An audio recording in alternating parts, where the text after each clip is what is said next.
ലക്ഷ്മിയുടെ ബ്രദർ. സ്വന്തം ബ്രദറാണോ? കസിൻ ബ്രദറാ. Cousin brother. ബിഗ് ബോസ് പോയിട്ടുണ്ടായിരുന്നല്ലേ? ഞാനും സമന്വയമായിരുന്നു ആദ്യം പോകാമെന്ന് പറഞ്ഞ് അവിടെ നമ്മുടെ പേര് കൊടുത്തത്. 4 ദിവസം മുന്നേ ആണ് അവർ അറിയിച്ചത്. അപ്പം എൻ്റെയും കുഞ്ഞിൻ്റെയും പേരാണ് നമ്മൾ വരുന്നതെന്ന് പറഞ്ഞ് കൊടുത്തത്. കാരണം ലക്ഷ്മിയുടെ അമ്മയ്ക്ക് ഓൾറെഡി ഹെൽത്ത് ഇഷ്യൂസ് ഉള്ളതുകൊണ്ട്. പിന്നെ ലക്ഷ്മിയുടെ ഇൻസ്റ്റഗ്രാം ഒരു ഹാൻഡിൽ ചെയ്തൊന്നും അങ്ങനത്തെ കാര്യങ്ങളൊക്കെ നോക്കുന്നത് ഞാനായിരുന്നു. അപ്പോൾ പുള്ളിക്കാരിനോട് പോയപ്പോഴും പറഞ്ഞത് ഞാനും കുഞ്ഞോടെ വരാൻ രീതിയിലായതുകൊണ്ട് ഞങ്ങളുടെ പേരാണ് കൊടുത്തത്. പക്ഷെ അവിടെ നിന്ന് ഇപ്പോൾ പറഞ്ഞു അമ്മ വന്നാൽ മതി എന്ന് പറഞ്ഞു. പക്ഷെ എന്നിട്ട് അവർ പറഞ്ഞു 3 പേരും വന്നോളാനും പറഞ്ഞു. അങ്ങനെ നമ്മൾ 3 പേരും കൂടെയാണ് അവസാനം ലാസ്റ്റ് പോയത്. ടിക്കറ്റ് എടുത്തത് ഏഷ്യാനെറ്റുകാർ തന്നെയാണ്. കുഞ്ഞിന് ഇപ്പോൾ 4.5 വയസ്സായി. അപ്പം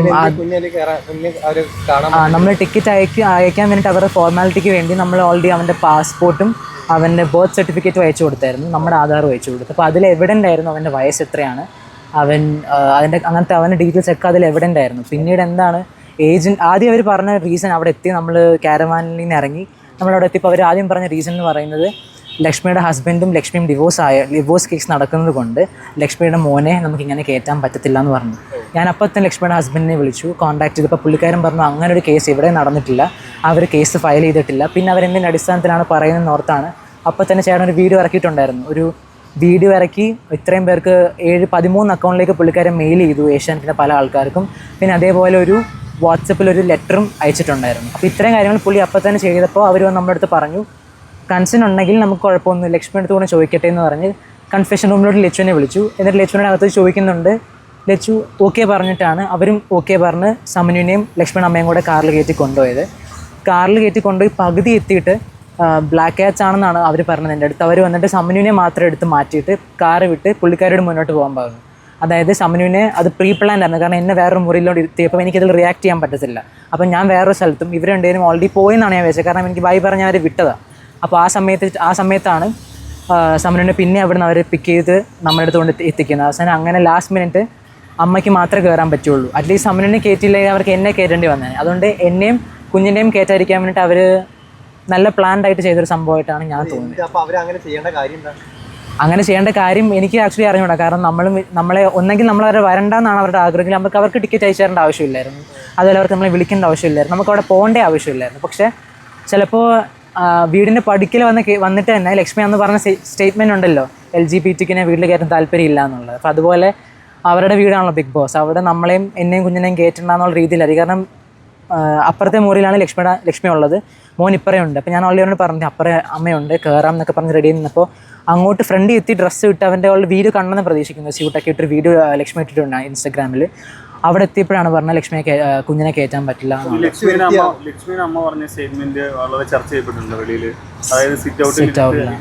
പുള്ളിക്കാരി ഇത് ആക്ച്വലി വളരെ ഫണ്ണി ആയിട്ട് രീതിയിൽ പറഞ്ഞതാണ് ആക്ച്വലി. അതായത് ലക്ഷ്മിയെ ഊക്കുന്ന രീതിയിലാണ് അത് അവിടെ പറഞ്ഞിരിക്കുന്നത്. ലക്ഷ്മി വീട്ടിൽ കയറ്റത്തില്ലായിരിക്കും, അതുകൊണ്ട് ഞാൻ നിങ്ങളെ ഇതിൻ്റെ സിറ്റ് ഔട്ടിലാണ് ഇരുത്തിക്കോളാം എന്നുള്ള രീതി പറഞ്ഞാണ്.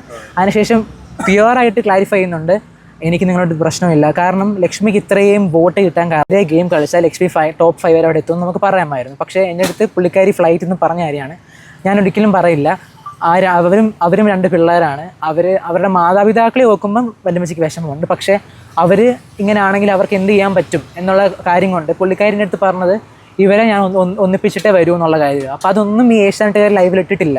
കുറേ നേരം ലക്ഷ്മിയും അതില നൂറയും ലക്ഷ്മിയുടെ അമ്മയെ സംസാരിക്കുന്ന ഒരു ക്ലിപ്പുണ്ട്. അവിടെ ബീൻ ബാഗിൻ്റെ ആ സൈഡിലിരുന്ന് സംസാരിക്കാനായിട്ട് ഇവർ ഉമ്മ വെച്ചിട്ട് ലക്ഷ്മിയുടെ കൈ ഇങ്ങനെയൊക്കെ വെച്ച് അങ്ങോട്ടും ഇങ്ങോട്ടും അവർ പറയുന്നുണ്ട് ഇവരെ ഇനി എതിരെ ഒന്നും പറയരുത് അപ്പോൾ അങ്ങനെ ലക്ഷ്മിയോട് പറഞ്ഞു കൊടുക്കുവാണ്. പുള്ളിക്കാരി ഒരു ടീച്ചറാണ്. പുള്ളിക്കാരിക്ക് അത്ര വിവേകമില്ലാത്ത ആളൊന്നുമല്ല.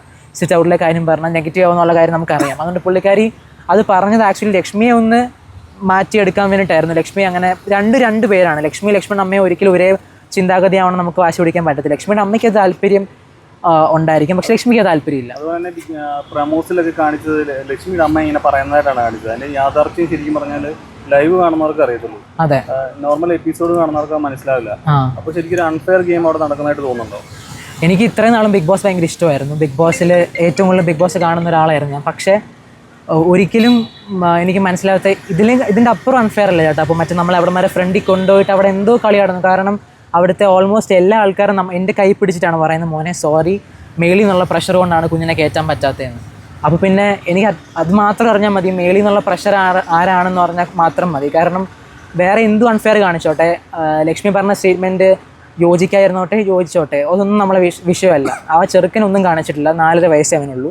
അവൻ അവിടം വരെ പോയി റെഡി ആയിട്ട് തൊട്ടപ്പുറത്തെ റൂമിലോട്ട് കയറ്റി കാണിച്ചിരുന്നെങ്കിൽ അവരുടെ എന്താണ് മാറിപ്പോകുന്നത്, അവരുടെ എന്താണ് ഊരി പോകുന്നത് എനിക്ക് അറിഞ്ഞോളാം.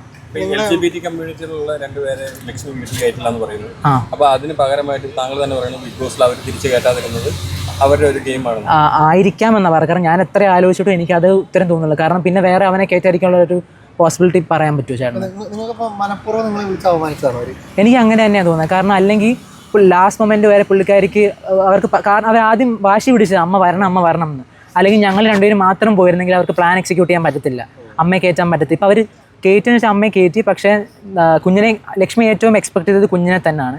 കാരണം അഫ്കോഴ്സ് ഏതൊരമ്മയും സ്വന്തം കുഞ്ഞിനെ ഇത്ര, പക്ഷേ ഇപ്പോൾ വരാൻ പോകുന്ന കമൻറ്റ് ലക്ഷ്മിക്ക് അപ്പോൾ അറിഞ്ഞുകൂടായിരുന്നു കുഞ്ഞിനെ മിസ് ചെയ്യുന്ന കാര്യം, അല്ലെങ്കിൽ കുഞ്ഞിനെ മിസ് ചെയ്യുന്നതിൽ ലക്ഷ്മി അടുത്ത ആഴ്ച എവിക്ട് ചെയ്ത് വിടാമെന്നൊക്കെ ആയിരിക്കും. അതൊന്നും അല്ല ഇവിടുത്തെ കാര്യം. ലക്ഷ്മി നിങ്ങൾ എവിക്ട് ചെയ്ത് വിടുകയോ ലക്ഷ്മിക്ക് വോട്ട് കൊടുക്കുകയോ ഒന്നും വേണ്ട. ഞാൻ ഈ പറയുന്നതുകൊണ്ടാരും ലക്ഷ്മിക്ക് ഒരു വോട്ട് പോലും ചെയ്യേണ്ട. പക്ഷേ കുറച്ചെങ്കിലും മനുഷ്യത്തോടെ ബോധത്തോടെ ചിന്തിക്കുന്ന ആൾക്കാർക്ക് മനസ്സിലാവും. തൊട്ട് ആ ഫ്രണ്ട് ഗേറ്റ് വരെ എത്തിയിട്ട് ലക്ഷ്മിയുടെ മോനിൽ തിരിച്ചു പോയി അവിടെ ഇരിക്കാൻ പറഞ്ഞത് 4.5 വയസ്സ്. അവനൊന്ന് മനസ്സിലായി വന്നത് തന്നെ ലാസ്റ്റാണ്. കാരണം കൺഫെഷൻ റൂമിൽ കയറിയിട്ട് അവസാനം അവർ ഒരു 2 മിനിറ്റ്സ്, അതും നമ്മളവിടെ അത്രയും ഇഷ്യൂ ക്രിയേറ്റ് ചെയ്തപ്പോൾ ഒരു 2 മിനിറ്റ്സ് ആണ് പുള്ളിക്കാരുടെ അവിടെ നിന്ന് എന്നോട് പറയുകയും ചെയ്തു. ഇതാരും പറയാൻ പറ്റില്ല. പക്ഷേ ഞാൻ ആലോചിക്കുന്നത് ലൈവിൽ അവർക്ക് അത്രയും എഡിറ്റ് അങ്ങോട്ടും ഇങ്ങോട്ടും ഇട്ട് ക്ലിപ്പ് മാറ്റിയും തിരിച്ചു വിടാമെങ്കിൽ ഇനി അവർക്കെതിരെ പറയുന്നത് എനിക്കൊരു പേടിയില്ല. LGBTQ കമ്മ്യൂണിറ്റിക്കെതിരെ ഈ ലക്ഷ്മി സംസാരിച്ച കാരണം കൊണ്ട് ബാക്കിയുള്ളവർ ലക്ഷ്മിനെ വെറുത്തിട്ടുണ്ടെങ്കിൽ ലക്ഷ്മി ഇത്രയും കാലം അതിൽ നിൽക്കില്ലല്ലോ. ലക്ഷ്മിക്ക് താല്പര്യമില്ലാത്ത കാര്യം ലക്ഷ്മി പറഞ്ഞു എന്നേ ഉള്ളത്. ബിഗ് ബോസും ഇങ്ങനത്തെ ഒരു 4.5 വയസ്സുള്ള കുഞ്ഞിനെ വെച്ച് ഗെയിം കളിക്കണമെന്നാണ് എൻ്റെ അഭിപ്രായം. അപ്പോൾ ഈ അതൊരു കമ്മ്യൂണിറ്റിനെ അവസാനിച്ച് ലക്ഷ്മി ഗെയിം കളിക്കുന്നതിന് തെറ്റില്ല, അവർ ബിഗ് ബോസ് ഇത് ഗെയിം കളിച്ചത് തെറ്റാണ്, അതാണ് നിങ്ങളുടെ. ഞാൻ അതുകൊണ്ട് ഈ ടോപ്പിക്ക് വളരെ സെൻസിറ്റീവ് ആണെന്ന് ആദ്യം തന്നെ എടുത്ത് പറഞ്ഞിട്ടാണ് പറഞ്ഞത്. കാരണം ഞങ്ങൾക്ക് LGBT കമ്മ്യൂണിറ്റി അല്ല എനിക്ക് വലുത്. എനിക്ക് എൻ്റെ ലക്ഷ്മിയുടെ മോൻ സമന്വിൻ്റെ ഇമോഷൻസ് ആണ് എനിക്ക് വലുത്. അപ്പോൾ അവനെ അവിടം വരെ ഫ്രണ്ട് വരെ കൊണ്ട് നിർത്തിയിട്ട് പക്ക ഇൻസൾട്ട് ചെയ്ത് വിട്ടത് അതിനെതിരെയാണ് ഞാൻ പറയാൻ തീരുമാനിച്ചത്. അല്ലാതെ ഇത്രയും നാൾ ലക്ഷ്മി ഈ നിലപാട് പറഞ്ഞപ്പോൾ ഞാൻ ആരെയും വിളിച്ചിട്ട് ഈ കാര്യം പറഞ്ഞിട്ടില്ല. ലക്ഷ്മി എന്ത് പറഞ്ഞാലും ലക്ഷ്മി ഇൻഡിവിജ്വാലിറ്റിയാണ്. ലക്ഷ്മിയുടെ ബ്രദറിന് അതിന് പറയേണ്ട ഒരു ആവശ്യമില്ല. പക്ഷേ ഇത് എന്നെയും ലക്ഷ്മിയുടെ മോനെയും ഇൻവോൾവ് ആയിട്ട് കളിച്ചുകൊണ്ടാണ് ഞങ്ങളിപ്പോൾ ഇതിൻ്റെ ഇത്രയും നാൾ ലക്ഷ്മിയുടെ ഫാമിലിയുടെ ഏതെങ്കിലും ബൈറ്റ് ആർക്കെങ്കിലും കിട്ടിയിട്ടുണ്ടോ? ആര് പറഞ്ഞു? എയർപോർട്ട് വെച്ച് നിങ്ങൾ എത്ര പേരുടെ ബൈറ്റ് എടുത്തു? അതിനകത്ത് ലക്ഷ്മിയുടെ മകനെ ലക്ഷ്മി ഞങ്ങളവിടെ ഉണ്ടായിരുന്നില്ല, ഞങ്ങൾ വന്ന് നിന്ന് വന്നോ? നിങ്ങളുടെ ഫ്രണ്ടിൽ കൂടെ നമ്മളവിടെ കൂടെ പോയി, നമ്മൾ ആരുടെയും മുന്നിൽ വന്ന് നിന്ന് വന്നിട്ടില്ല. ഇതൊക്കെ ഗെയിമാണ്. 3 മാസം കഴിയുമ്പോൾ ലക്ഷ്മിയും പോവും, നിങ്ങളുടെ ബിഗ് ബോസിൻ്റെ ഈ കണ്ടന്റും പോവും. അതിനുശേഷം ഈ അവിടെ നിൽക്കുന്ന കമൻസും ആ പോസ്റ്റുകളും പോകാൻ പോകുന്നില്ല. അപ്പം അതുകൊണ്ടാണ് നമ്മൾ ആദ്യം വിചാരിച്ചത് ഇതിനി ഇതാക്കണ്ട. പക്ഷെ ഇവിടെ എത്തിക്കഴിഞ്ഞ് ഇവരുടെ ഈ എഡിറ്റുകൾ നമുക്ക് സഹിക്കാൻ പറ്റുന്നില്ല. അവിടെ നിന്ന് എടുത്ത് ക്ലിപ്പ് എടുത്ത് ഇങ്ങോട്ട് ഇടുന്നു, ഇവിടെ നിന്ന് എടുത്ത് ക്ലിപ്പ് എടുത്ത് അങ്ങോട്ട് ഇടുന്നു. അങ്ങനെ എനിക്കറിയാൻ പറ്റും എല്ലാവരുടെ ഗെയിം എന്താ കാണിക്കുന്നത്. 1 മണി ലൈവിലെ കാര്യമാണ് ചേട്ടാ ഞാൻ പറയുന്നത്. എപ്പിസോഡിൽ കാണിക്കാൻ പറ്റുന്ന കാര്യം ഞാൻ പറഞ്ഞില്ല. ലൈവിൽ എന്തുകൊണ്ട് കാണിച്ചുകൂടാ? ഇമ്പോർട്ടൻ്റ് ആയിട്ടുള്ള സ്റ്റേറ്റ്മെന്റ്സ് കട്ട് ചെയ്ത് കളയുന്നവർക്ക് അവരുടെ ഗെയിം പ്ലാൻ തന്നെയാണ്. ബിഗ് ബോസ് തന്നെ കാണിക്കുന്നത് എഡിറ്റഡ് ആയിട്ടുള്ള ഒരു മറ്റേ ലൈവ് ആണെന്ന് ഓൾറെഡി പറയുന്നത്. ഏറ്റവും ഇമ്പോർട്ടന്റ് പോർഷൻസ് മിസ് ചെയ്തിട്ട് അവിടെ ഇവിടെയും ലിങ്ക് ഉണ്ടായി കൊടുക്കുന്നതാണോ ബിഗ് ബോസിന്റെ? അപ്പൊ ഞാൻ അതാണ് പറയുന്നത്. അവരെങ്ങനെ കാണിച്ചു എന്നുള്ളതാണ് ഞാൻ പറയുന്നത്. അല്ലാതെ അവരെ ഇതായിട്ടല്ലോ ഞാൻ പറഞ്ഞത്. അവരങ്ങനെ കാണിച്ചു എന്നാണ് ഞാൻ പറയുന്നത്. ഞാൻ പിന്നെ എന്താ പറഞ്ഞത്? എങ്ങനത്തെ അത് ഓൾറെഡി കഴിഞ്ഞ ഇതൊരു ഇതിലായിട്ട് ഒരു ഇതില്ലാത്തൊരു ഇതാണ്. കാരണം എപ്പിസോഡിൽ തന്നെ അനുമോൾ ഓൾറെഡി കിച്ചണിൽ നിന്ന് ഫൈറ്റ് ചെയ്തുകൊണ്ടിരിക്കുവായിരുന്നു വേറെ ആളുടെ കൂടെ. നെക്സ്റ്റ് സെക്കൻഡിൽ ആ ഫൈറ്റിൻ്റെ ബാക്കി കാണിച്ചുകൊണ്ട സമയത്ത് തന്നെ അനുമ്പോൾ ബാത്റൂമിൽ നിൽക്കുന്ന ആ ഇതും കാണിക്കുന്നുണ്ട്. അപ്പോൾ എത്രമാത്രം എഡിറ്റഡ് ആണ് അത് ഓൾറെഡി പ്രൂവ്ഡ് ആണത്. കാരണം ആ നെക്സ്റ്റ് സെക്കൻഡിലാണ് മറ്റേ ഈ ചില സിനിമയിലൊക്കെ മിസ്റ്റേക്സ് ഇൻ മൂവി എന്ന് പറഞ്ഞ് കാണിക്കത്തില്ല, അതുപോലെ എഡിറ്റ് അതേപോലെയാണ് ഇപ്പറേ സംഭവിച്ചത്. അപ്പോൾ അത്ര എഡിറ്റ് ഇവിടെ നടക്കുന്നുണ്ട് ഓൾറെഡി. അത് നമുക്കറിയായിരുന്നു. പക്ഷേ ഇതിപ്പം കുഞ്ഞ് ഇൻവോൾവ് ആയതുകൊണ്ട് മാത്രമാണ് ഇതിൽ. പിന്നെ ഞാനും പോയി ഷർട്ടും പാൻറ്റും ഷൂസും ഒക്കെ ഇട്ട് നിന്നപ്പോഴാണ് അഭിഷേകിനെ കയറ്റാൻ പറ്റത്തില്ല എന്ന് പറഞ്ഞത്. അപ്പോൾ എനിക്ക് എന്തുകൊണ്ട് ഇത് പറഞ്ഞുകൂടാ? ഈ ലാലേട്ടനെ എഗെയിൻസ്റ്റ് നിന്നപ്പോഴും നിലപാടിൽ ഉറച്ചു നിന്ന ഒരാളാണ് ലക്ഷ്മി. അപ്പോൾ ഈ ലക്ഷ്മിയെ മാനസികമായി തളർത്താൻ വേണ്ടിയിട്ടായിരിക്കുമോ കുട്ടിയകത്തേക്ക് കയറ്റായിരുന്നത്? എനിക്കറിഞ്ഞൂടാ. കാരണം ഞാൻ എത്ര ആലോചിച്ചിട്ടും എനിക്ക് തോന്നുന്നത് ലക്ഷ്മി എന്തായാലും ശ്രദ്ധിച്ച് നോക്കിയാൽ അറിയാൻ കരഞ്ഞൊരു പരിവായിട്ടുണ്ടായിരുന്നു. കാരണം പുള്ളിക്കാരിക്ക് അഫ്കോഴ്സ് അറിയാം ഗെയിം ഷോ ആണ്, മോനെ വിട്ട് നിൽക്കണം. മോനെ വിട്ട് നിന്നിട്ടുമുണ്ട് പുള്ളിക്കാരി മൂവി അഭിനയിക്കാൻ പോയ സമയത്ത്.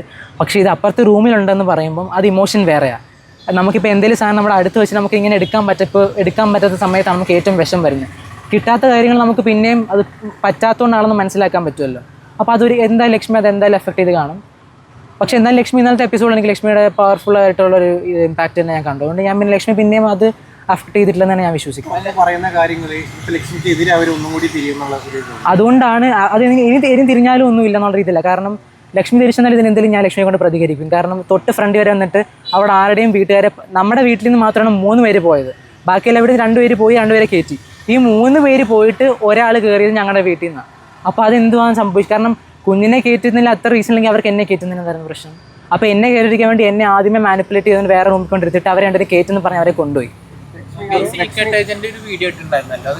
അതിനെപ്പറ്റി എനിക്ക് ഒന്നും പറയാനില്ല. കാരണം സീക്രട്ട് ഏജന്റിനെ പോലുള്ള ആൾക്കാരുടെ ക്രെഡിബിലിറ്റി നമ്മൾ അവരെ പ്രസ്താവനകളുടെ ഇനി വാല്യൂ കൊടുക്കരുതെന്നാണ് എൻ്റെ അഭിപ്രായം. കാരണം ഒരു കാറിലിരുന്നിപ്പോൾ എനിക്ക് നാളൊരു കാർ കയറിയിട്ട് പുള്ളി പറയുന്നുണ്ട് ഒരു മെസ്സേജാണ് വന്നിരിക്കുന്നത്, ആരാ അയച്ചതെന്നോ അതിൻ്റെ സോഴ്സോ ഒന്നും അറിയത്തില്ല. ഇപ്പം നാളെ എനിക്ക് സീക്രട്ട് ഏജൻറ്റ് ഇങ്ങനെ ആയിരുന്നു, എൻ്റെ അവിടെ ഇങ്ങനെ പറഞ്ഞാൽ ഇങ്ങനെ പറയാമെന്നൊക്കെ പറഞ്ഞാൽ ഞാൻ ഒരു മെസ്സേജ് ആർക്കെങ്കിലും അയച്ചാൽ അതിലെത്ര ഭാഗം സത്യമാണെന്ന് നമുക്ക് അറിയാൻ പറ്റും. പുള്ളിക്കാരൻ പറഞ്ഞത് സത്യമായിരുന്നെങ്കിൽ പുള്ളിക്കാരൻ്റെ ലക്ഷ്മിയുടെ ഹസ്ബൻഡിനോ ലക്ഷ്മിയുടെ മദറിൻലോയ്ക്കോ, ലക്ഷ്മിയുടെ മദറിൻലോയുടെ തലയ്ക്കടിച്ചു എന്ന് പറഞ്ഞാണല്ലോ വന്നത്.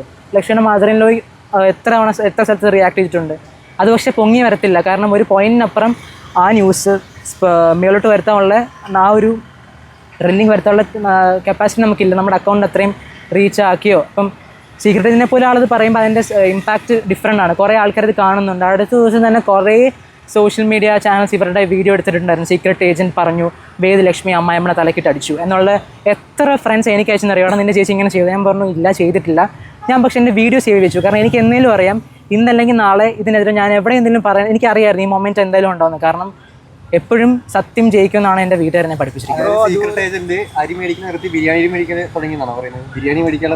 പുള്ളി അരി വാങ്ങിക്കോ ചപ്പാത്തി കഴിക്കോ എന്താണെന്ന് വെച്ചാൽ അതൊന്നും നമ്മുടെ കാര്യമല്ല. പക്ഷേ അരി വാങ്ങിക്കാൻ നമ്മളെല്ലാവരും, എനിക്ക് ജോലി ഞാൻ ചെയ്ത് തുടങ്ങിയിട്ടില്ല. എൻ്റെ വീട്ടിൽ അച്ഛനും അമ്മയും ജോലി ജീവിക്കുന്ന ആൾക്കാരാണ്. നിങ്ങളെല്ലാവരും നിങ്ങളുടെ ഓരോ ജോലി ജീവിക്കുന്ന ആൾക്കാർ. നിങ്ങൾക്കൊക്കെ പക്ഷേ ഒരു പോയിന്റ് അറിയാം, എവിടം വരെ പോയാൽ നിങ്ങൾ അത്രയും ചീപ്പാവുന്ന ആൾക്കാരാണെന്ന് എനിക്ക് അറിഞ്ഞൂടാ. എനിക്ക് തോന്നുന്നില്ല നമ്മൾ ആരും ഒരു ലെവൽ വിട്ട് ഒരാളുടെ ഇമോഷൻസ് കളിക്കത്തില്ല. എന്തും പറയാം എന്നുള്ള രീതിയിൽ ഈ ആൾക്കാർ കടന്നാൽ എനിക്ക് അറിഞ്ഞുകൂടാ. അവർക്ക് അവർ ഓൾറെഡി അതിൽ നൂറായിട്ട് ക്ലോസ് ആയതുകൊണ്ടായിരിക്കും അവരുടെ കുട്ടിയെ പറഞ്ഞപ്പോൾ അവർക്ക് ചൊറിഞ്ഞ് അവരോട് പറയുന്നുണ്ട്, എൻ്റെ പിള്ളേരെ തൊട്ട് പറയുന്നതുകൊണ്ടാണ് ഞാൻ എതിർത്തതെന്നൊക്കെ പറഞ്ഞാൽ അതിന് തന്നെ ചേട്ടൻ പറയുന്നുണ്ട്, പുള്ളിക്കാരൻ്റെ ഭാര്യയും പറയുന്നുണ്ട്. അതുപോലെ ഒന്നിൻ്റെ അമ്മ കഴിഞ്ഞ ദിവസം പറഞ്ഞൊരു കാര്യമായിരുന്നു, ഭർത്താവിനോട് പോലും മാപ്പ് പറയാത്ത ലക്ഷ്മിയെ കൊണ്ട് എൻ്റെ മോൻ മാപ്പ് പറയിപ്പിച്ചു. അവനിൽ അമ്മയുടെ സ്റ്റേറ്റ്മെൻറ്റ് എനിക്ക് ഒരു യോജിപ്പുമില്ല. കാരണം പുള്ളിക്കാരി ആദ്യം നമ്മൾ എയർപോർട്ടിൽ വെച്ച് ചെന്നൈയിൽ എത്തിയ സമയത്ത് പുള്ളിക്കാരി പറഞ്ഞു, നമ്മൾ എൻ്റെ ലക്ഷ്മിയുടെ അമ്മ പോയി കെട്ടിപ്പിടിച്ചു പുള്ളിക്കാരി ഉനിലിൻ്റെ അമ്മയെന്ന് പറഞ്ഞു. അപ്പോൾ അവർ പറഞ്ഞു, അവരും തിരിച്ച് കെട്ടിപ്പിടിച്ച് പറഞ്ഞു, ലക്ഷ്മി എൻ്റെ മകൻ്റെ അടുത്ത് പറഞ്ഞത് എനിക്കൊരു മനസ്സിലൊരു ട്രോമയായി മാറി, നമുക്ക് ലക്ഷ്മിയെ പുറത്ത് വെച്ച് കണ്ടോളാം എന്ന് പറഞ്ഞു. പെട്ടെന്ന് പുള്ളിക്കാരി ഷോക്കായി. കാരണം അറിയാം 101% ലക്ഷ്മി ചെയ്ത തെറ്റാണ്. എന്തിനായിരുന്നു ഒനിലിനെ പറ്റി മസ്താനി പറഞ്ഞ കേട്ടോ ഒനിലിൻ്റെ അടുത്തൊന്നും പറയേണ്ട ഒരു ആവശ്യമില്ല. പക്ഷേ ലക്ഷ്മി എത്ര തവണ സോറി പറഞ്ഞെന്ന് എല്ലാവരും കേട്ട് കാണും. ബിഗ് ബോസിൻ്റെ അടുത്ത് സോറി പറഞ്ഞു, ഒനിലിൻ്റെ അടുത്ത് സോറി പറഞ്ഞു, ലോകമെമ്പാടുമുള്ള പുരുഷന്മാരോട് സോറി പറഞ്ഞു. അഫ്കോഴ്സ് ഒനിൽ നമുക്ക് പൊറുക്കാൻ പറ്റുന്നെങ്കിൽ പൊറുക്കാൻ പറ്റണ്ട, നമുക്കത് ഒന്നും ചെയ്യാൻ പറ്റുന്നൊരു കാര്യമില്ല. ലക്ഷ്മിക്ക് തിരിച്ചു വന്നിട്ട് എന്തെങ്കിലും ചെയ്യാമെങ്കിൽ ലക്ഷ്മി ചെയ്യാമല്ലോ. ഓൾറെഡി പറഞ്ഞല്ലോ പുറത്ത് വെച്ച് കാണണമെന്ന്. ലക്ഷ്മി പോയി കാണാൻ റെഡിയാണ്, ഒരു കുഴപ്പമില്ല. അത് കഴിഞ്ഞ് പിന്നെ അടുത്ത എയർപോർട്ടിൽ എത്തിയപ്പോഴും പുള്ളിക്കാരി ഇപ്പറ ഇരിക്കുന്നു, ലക്ഷ്മി അമ്മ ഇപ്പറ ഇരിക്കുന്നു. ക്യാഷ്വലായിട്ട് ഫ്ലൈറ്റ് വെയിറ്റ് ചെയ്തിരിക്കുക. ലക്ഷ്മി അടുത്തൊന്നും പോകത്തില്ല, മുറ്റം PR അല്ലേ, പൈസ ഇറങ്ങുള്ള കളിയാണ്, ലക്ഷ്മി അവിടെ നിന്നോളും. ഞാനപ്പോൾ വലിമിച്ച് പിച്ചി ഒന്നും പറയാൻ പോകണ്ട. കാരണം നമുക്കൊരു വാല്യൂ ഉണ്ട്, നമ്മളത് കളഞ്ഞു പൊളിക്കാൻ അവരോട് ഒന്നും പറയാൻ പോകണ്ട. പക്ഷേ പിന്നെയും പുള്ളിക്കാരി എന്ത് പറഞ്ഞു, അതായത് PR-ന് കൊടുക്കാനുള്ള പൈസ ഉണ്ടെങ്കിൽ പുള്ളിക്കാരി ഇതിനെ പോകത്തില്ലായിരുന്നുള്ള രീതിയിൽ അങ്ങനെ എന്തോ പറഞ്ഞിട്ടാണ് പുള്ളിക്കാരി വന്നത്. അതിനുശേഷം വീട്ടിൽ എത്തിയപ്പോഴാണ് പുതിയ വീഡിയോ, ലക്ഷ്മി ഡിവോഴ്സായിട്ട് ഭർത്താവിൻ്റെ അടുത്ത് ഹാൻഡ് ഷേക്ക് കൊടുത്തില്ലെന്ന്. നിങ്ങൾ കണ്ടോ? അത് മാപ്പ് പറഞ്ഞില്ല, ഷേക്ക് ഹാൻഡ് കൊടുത്തില്ലെന്ന് അങ്ങനെ പറയുന്നുണ്ട്. അപ്പം ആരാണ് ഫസ്റ്റ് ഓഫ് ഓൾ ഡിവോഴ്സ് അല്ലെന്നുള്ള കാര്യം നിങ്ങൾക്ക് എല്ലാവർക്കും ബോധമായി കാണും. സെക്കൻഡ് കാര്യം, നാട്ടിലെ ഏത് നാട്ടിലാണ് ഡിവോഴ്സ് കൊടുത്തിട്ട് കൈ കൊടുക്കാത്തവരെയൊക്കെ തൂക്കിക്കൊല്ലോ, എനിക്കറിഞ്ഞോടത്. അപ്പോൾ അവർ പറഞ്ഞതിനോട് ഞാൻ യോജിക്കുന്നില്ല. അവർ നല്ല പ്രായമായ ലേഡിയാണ്, നല്ലൊരു അമ്മയാണ്, ഞാൻ അത് റെസ്പെക്ട് ചെയ്യുന്നു. ഈ LGBT കമ്മ്യൂണിറ്റിയിലുള്ള അഭിഷേകാണ് എന്താ പറയുക ലക്ഷ്മിനെ റെക്കമെൻഡ് ചെയ്ത് ബിഗ് ബോസ് എന്ന് പറയുന്നുണ്ടല്ലോ. അങ്ങനെ അഭിഷേകത്തെ റെക്കമെൻഡ് ചെയ്താൽ ബിഗ് ബോസ് എടുക്കുമോ? എനിക്ക് അറിഞ്ഞുകൂടാ അതിനെപ്പറ്റി. അങ്ങനെയാണെ അത്രേ ഉള്ളൂ. അപ്പോൾ ബിഗ് ബോസ് കഴിഞ്ഞ ഒരു എക്സ് കണ്ടസ്റ്റൻറ്റ് കയറ്റാൻ പറഞ്ഞാൽ കയറ്റുമോ? അവിടെ ലക്ഷ്മിക്ക് വേണ്ടിയുള്ള ഇൻസ്റ്റാഗ്രാമിൽ ഒരു ഗ്രൂപ്പ് തുടങ്ങിയത് അഭിഷേകായിരുന്നു. ലക്ഷ്മിയുടെ ഇൻസ്റ്റാഗ്രാം ഗ്രൂപ്പ്, ലക്ഷ്മിക്ക് വാട്സപ്പിലൊരു ഗ്രൂപ്പുണ്ട്, അതിൽ ഞാനും ഉണ്ട്. അത് സ്റ്റാർട്ട് ചെയ്യാനത്ത് ലിങ്ക് ഇട്ടത് പുള്ളിക്കാരാണ്. പുള്ളിക്കാരൻ്റെ നായികയായിട്ടാണ് ലക്ഷ്മി സിനിമയിൽ അഭിനയിച്ചത്. അപ്പം ഇവരെ രണ്ടുപേരുടെയും, അഭിഷേകിൻ്റെ ആണെങ്കിലും ലക്ഷ്മിൻ്റെ ആണെങ്കിലും ആദ്യത്തെയാണ് ഇത്രയും ലീഡായിട്ട് ചെയ്യുന്ന റോൾ. അപ്പോൾ അവർ നായികനും ആകുമ്പോൾ അഫ്കോഴ്സ് അവർ നല്ല ഫ്രണ്ട്സ് ആയിരുന്നു. അതിനുശേഷം ഞാനും അഭിഷേകും ലക്ഷ്മിയും ഇതിൻ്റെ ക്രൂ മെമ്പേഴ്സും ഇവിടെ ഡിന്നർ കഴിക്കാനൊക്കെ പോയിട്ടുണ്ട്. അഭിഷേക് ചേട്ടൻ നല്ല ഫ്രണ്ട് തന്നെയാണ്. അപ്പോൾ എന്തായാലും ഇപ്പോൾ എൻ്റെ നാളെ ചേട്ടൻ്റെ ഒരു ഫ്രണ്ട് ബിഗ് ബോസിൽ പോയ ചേട്ടൻ വോട്ട് ഫോർ ആ ആളെന്ന് പറഞ്ഞ് ഇടാതിരിക്കുമോ? LGBT കമ്മ്യൂണിറ്റിക്കെതിരെ കഴിഞ്ഞ സീസണിൽ ശക്തമായിട്ടുള്ള ഒരു നിലപാട് പറയുകയും അവിടെ വിവാദങ്ങൾ ഉണ്ടാക്കുകയും ചെയ്ത വ്യക്തിയാണ് അഭിഷേക്. അതേ അഭിഷേക് പോയതിനു ശേഷമാണ് ലക്ഷ്മി ആദിലേക്ക് നൂറിക്കെതിരെ പരാമർശം ഉന്നയിച്ചത്. അതുകൊണ്ടാണ് അതിനുശേഷം തിരിച്ചെത്തിയതിനു ശേഷമാണ് ലക്ഷ്മിക്ക് വേണ്ടിയിട്ട് അഭിഷേക് വാട്സപ്പ് ഗ്രൂപ്പല്ല ഇൻസ്റ്റാഗ്രാമിൽ അക്കൗണ്ട് ഉണ്ടാക്കി, ഗ്രൂപ്പ് ഉണ്ടാക്കി. നിങ്ങൾ ഇതിന് ശേഷം അഭിഷേകിനെ കണ്ടോ? ഈ ഷോ കഴിഞ്ഞിട്ട് അഭിഷേകിനെ കണ്ടായിരുന്നു? ഇല്ല.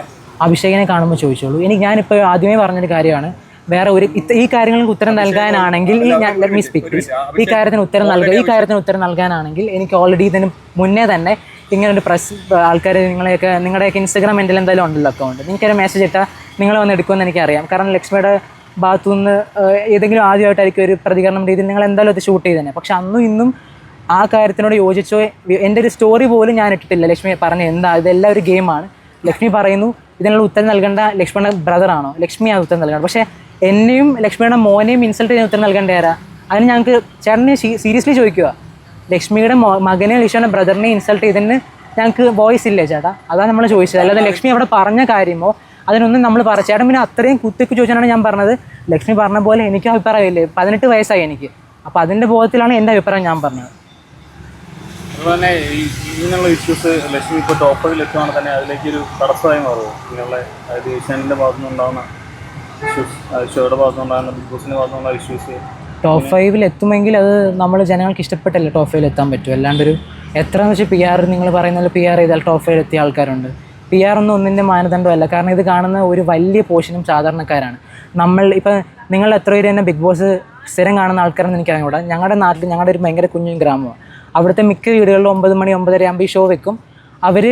അവർക്ക് കീപാഡ് ഫോണുള്ള ആൾക്കാർ ആയിരിക്കും ഇത് കാണും. അപ്പോൾ ഇവർക്ക് ഈ PR അവർക്കൊന്നും അവരെ അഫക്റ്റ് ചെയ്യുന്ന പോലില്ല. അവർ നോക്കുമ്പം അവരുടെ മനസ്സിൽ അവർക്ക് ഇഷ്ടപ്പെട്ട ആർക്കാണോ അവരെയാണ് അവർക്ക് ഇഷ്ടം. അവരുടെ വോട്ട് പോലും ചിലപ്പോൾ പോകുന്നതായിരിക്കും. പക്ഷെ എന്നാലും തിരിച്ചറിഞ്ഞ് വരുമ്പോൾ ഒരു അക്സെപ്റ്റൻസ് ഉണ്ടല്ലോ. ഇപ്പം അഖിൽമാരാറിനെ പോലൊക്കെ ആൾക്കാർ പോയിട്ട് തിരിച്ചു വരുമ്പോൾ പുള്ളിക്കാരന് നമ്മൾ കൊടുക്കുന്ന റെസ്പെക്റ്റ് ഉണ്ട്.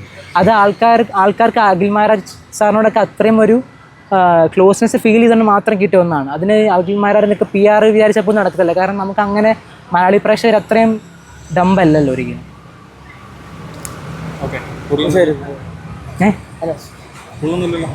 ഇല്ല എനിക്കുള്ളൊന്നുമില്ല. Thank you. അപ്പോൾ എല്ലാവർക്കും നമ്മളിങ്ങനെ ഒരു കാര്യം നിങ്ങൾ എല്ലാവരും ഒന്ന് ചോദിച്ചാൽ നന്നായിരിക്കും. കാരണം എനിക്ക് ഈ ഒരു കാര്യം കൊണ്ട് ലക്ഷ്മിക്ക് ഒരു വോട്ട് പോലും കിട്ടണമെന്ന് ഞാൻ പറയുന്നില്ല. ലക്ഷ്മി എവിക്റ്റായി പോവുകയാണെങ്കിൽ സന്തോഷത്തോടെ ലക്ഷ്മി ഞാൻ ഈ പ്രാവശ്യം എയർപോർട്ടിൽ നിന്ന് വിളിച്ചുകൊണ്ട് വരും. പക്ഷേ നിങ്ങൾക്ക് ആർക്കെങ്കിലും തോന്നുന്നുണ്ട് ലക്ഷ്മിയുടെ മകനെ അവിടെ കയറ്റായിരുന്നത് തെറ്റാണ്, നിങ്ങൾക്ക് ആർക്കെങ്കിലും മനുഷ്യത്വം വെച്ച് ചിന്തിക്കുന്നവർക്ക് തോന്നും. അങ്ങനെ ഉണ്ടെങ്കിൽ ഈ വീഡിയോയുടെ താഴെയോ എവിടെയെങ്കിലും ഏഷ്യാനെറ്റിനെയോ ആരെങ്കിലും ഒന്ന് ടാഗ് ചെയ്താൽ മതി. അവരെ ഒന്ന് അറിയിച്ചാൽ കൊള്ളാം എന്നുണ്ട് നമ്മളിങ്ങനെ പ്രതികരിച്ച കാര്യം. അതുകൊണ്ടാണ് ഞാൻ ഇപ്പോഴെങ്കിലും ഇതിനുള്ള ധൈര്യം കാണിച്ചത്. എനിക്കിങ്ങനെ മീഡിയയുടെ മുന്നേ ഒന്ന് പറയാനുള്ള ധൈര്യം ആക്ച്വലി ഇല്ലായിരുന്നു. പക്ഷേ ഇത്രയും മോശം കാണിച്ചപ്പോൾ എൻ്റെ ഫ്രണ്ട്സ് പറഞ്ഞു ഞങ്ങളൊക്കെയാണ് അവിടെ കത്തിച്ചിട്ട് വന്നേനെ, നീ ആയതുകൊണ്ട് ഒന്നും പറയായിരുന്നു, ഇങ്ങനെ പാവമായിട്ടിരിക്കേണ്ട പോയി പറയാൻ പറഞ്ഞാണ് ഇത്രയും ഒരു ധൈര്യം. ബിഗ് ബോസിന്റെ കഴിഞ്ഞ സീസണിൽ വലിയ വിവാദങ്ങൾ ഉണ്ടായ ഒരു ഷോയാണ് ബിഗ് ബോസ്. അവിടുത്തെ പല വിവാദങ്ങളും കഴിഞ്ഞ വർഷം ഉണ്ടായിട്ടുണ്ട്. അതിനൊപ്പം ഇതിന് മുന്നേ ഉള്ള കണ്ടസ്റ്റന്റുകളെ റോബിൻ അടക്കമുള്ള വിമർശനങ്ങൾ ഉന്നയിച്ചിട്ടുണ്ട്. അപ്പോൾ അതുകൊണ്ട് തന്നെ ബിഗ് ബോസിനോട് നമുക്ക് പറഞ്ഞിട്ട് കാര്യമില്ല. ബിഗ് ബോസിന്റെ കണ്ടസ്റ്റന്റ് ബിഗ് ബോസ് ആദിലിനൂറയ്ക്കെതിരെ പറഞ്ഞ സമയത്ത് എത്രയോ പേരും മെയിൽ അയച്ചെന്നറിയോ? ലക്ഷ്മിക്കെതിരെ പറഞ്ഞു. ലാലേട്ടൻ അത് ഇപ്പോൾ എടുത്ത് പറഞ്ഞിട്ടുണ്ട്. ഞങ്ങൾക്ക് എത്ര മെയിൽ വന്നു, ഞങ്ങൾക്ക് എത്ര ലെറ്റർ വന്നു, അതുകൊണ്ടാണ് ഞങ്ങൾക്ക് സംസാരിക്കേണ്ടി വന്നതെന്ന് പറഞ്ഞു. അതുപോലെ നിങ്ങളും ലക്ഷ്മിയുടെ മകനെ എന്താണ് കയറ്റാത്തതെന്ന് ചോദിച്ച് നിങ്ങളുടെ ആരുടെ ആവശ്യമായില്ല, ഞാൻ ജസ്റ്റ് പറയാണ്, എൻ്റെ ആവശ്യമായിപ്പോയി. അതുകൊണ്ട് ഞാൻ എന്തായാലും അയക്കും. അങ്ങനെ അയച്ചാൽ അവർക്ക് എന്തെങ്കിലും ചർച്ചയ്ക്ക് വെക്കേണ്ട ആവശ്യമാകത്തില്ല ഇത്രയും മെയിലും കമൻറ്റ് ചെല്ലുമ്പോൾ. അതുകൊണ്ടാണ് അതാണ് ഞാൻ പറഞ്ഞത്. അപ്പോൾ ആ രീതിയിൽ എഴുത്താൽ മതി. Thank you so much. ഞാൻ പറഞ്ഞ എന്തെങ്കിലും മോശമായിട്ട് തോന്നുന്നുണ്ടെങ്കിൽ ക്ഷമിക്കുക. എൻ്റെ ഈ പ്രായത്തിൻ്റെ ഏജിൻ്റെയും ഇത് വെച്ചിട്ട് നിങ്ങൾ കണക്കാക്കിയാൽ മതി. പിന്നെ പറഞ്ഞതൊന്നും എനിക്ക് തെറ്റായിട്ട് തോന്നിയിട്ടില്ല. എനിക്ക് എൻ്റെ ചേച്ചി, നമുക്കെല്ലാവർക്കും നമ്മുടെ ചേച്ചിമാരെ ഇഷ്ടമായിരിക്കും. അവൾ തെറ്റ് ചെയ്തിട്ടുണ്ട് ഒനിയൻ്റെ കാര്യത്തിലൊക്കെ, അന്ന് ഞാൻ വിമർശിച്ചിട്ടുണ്ട്. പക്ഷേ ഈ ഒരു കുഞ്ഞിൻ്റെ കാര്യത്തിൽ എനിക്ക് ഒരിക്കലും ഒരു തെറ്റ് നമ്മുടെ ഭാഗത്ത് തോന്നുന്നില്ല കേട്ടോ. അതുകൊണ്ടാണ് നമ്മളിത് പറഞ്ഞത്. Thank you.